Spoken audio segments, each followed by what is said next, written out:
Hi guys, welcome back to my channel. I am in my bathroom again. So I just finished off this look, which you see right now. This is using oil and foundation, which leaves your skin radiant and glowy. There's no cake face involved. And it's super simple. I think it should be an arsenal in every woman's makeup repertoire. So if you're excited for this video in advance, you can like this video. You can always subscribe and let me know what you think below. So let's get into it. So this is going to be a short video. I'm just going to show you what I do and put it on my face. Here we go. So I have my little palette here. You don't have to do that. You can use the back of your hand. I just find this is a little easier for me.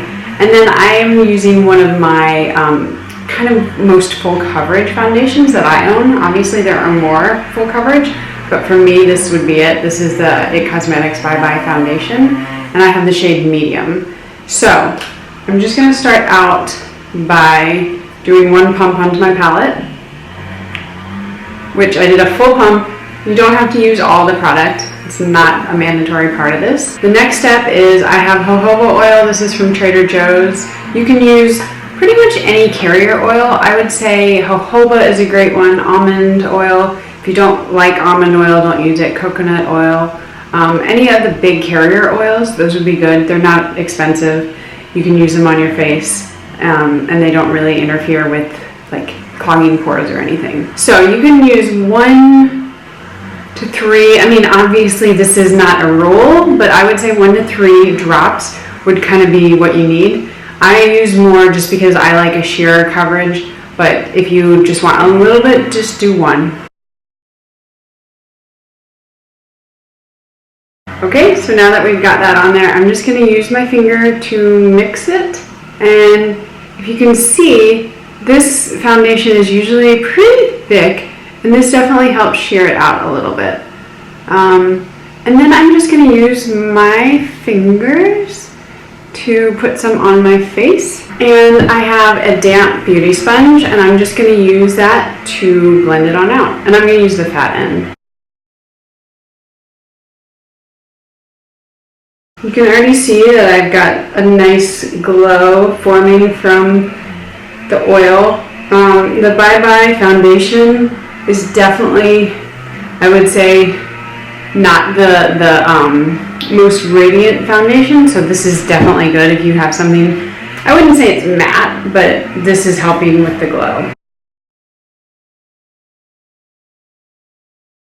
I always start light, just because of course you can always add more, but if you put too much you cannot take it off. Well, you can, you just have to take everything off. So right now I have a pretty sheer amount of coverage, and that's using a thicker foundation, so I'm pretty happy with that. If I want to, I can add up more. I'm maybe going to do a little bit underneath my eyes. And this technique is really great if you have any fine lines, wrinkles, texture, because it doesn't allow your foundation to become cakey. And you're also moisturizing your face. So you don't have to worry about putting moisturizer on before. I went in with sunscreen before I started, so I'm covered SPF wise. And then I just feel like it doesn't sink in anywhere. It doesn't cling to dry patches. And you have this radiant glow, but you also still have the pigment from the foundation. And the best thing that I've found is if you use a beauty sponge, it kind of soaks up any extra. So when I did that, when I applied it to my entire face, I used this sponge.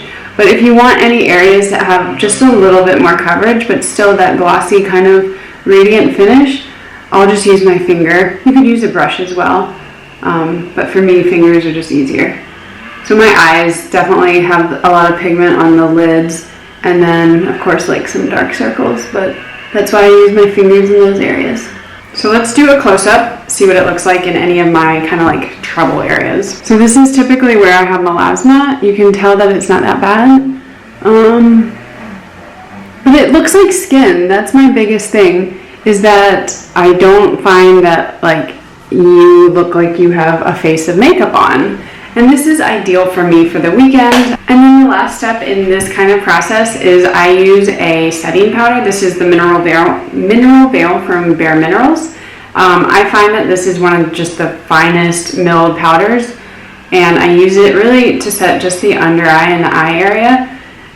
You don't need a ton on your brush. I tend to go like this, get a little on the brush. If there's too much, tap it off in the pot, in the lid.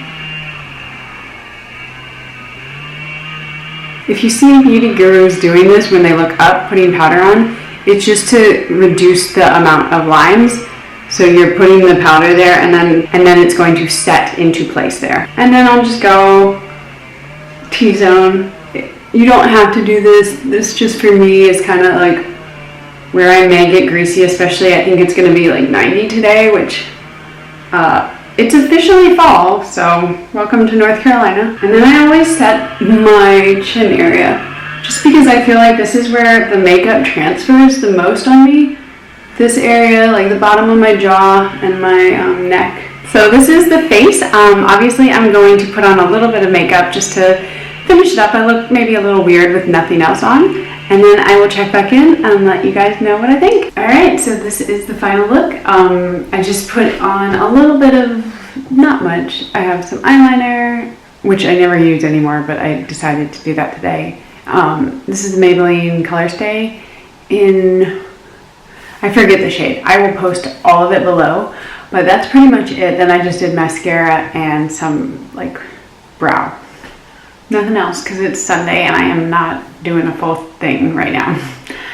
Anyway, I hope this was helpful. Let me know if you guys tried out, what you think, any issues you run into, you know, the whole thing. So thanks so much again for watching, and I will see you in my next video. Bye!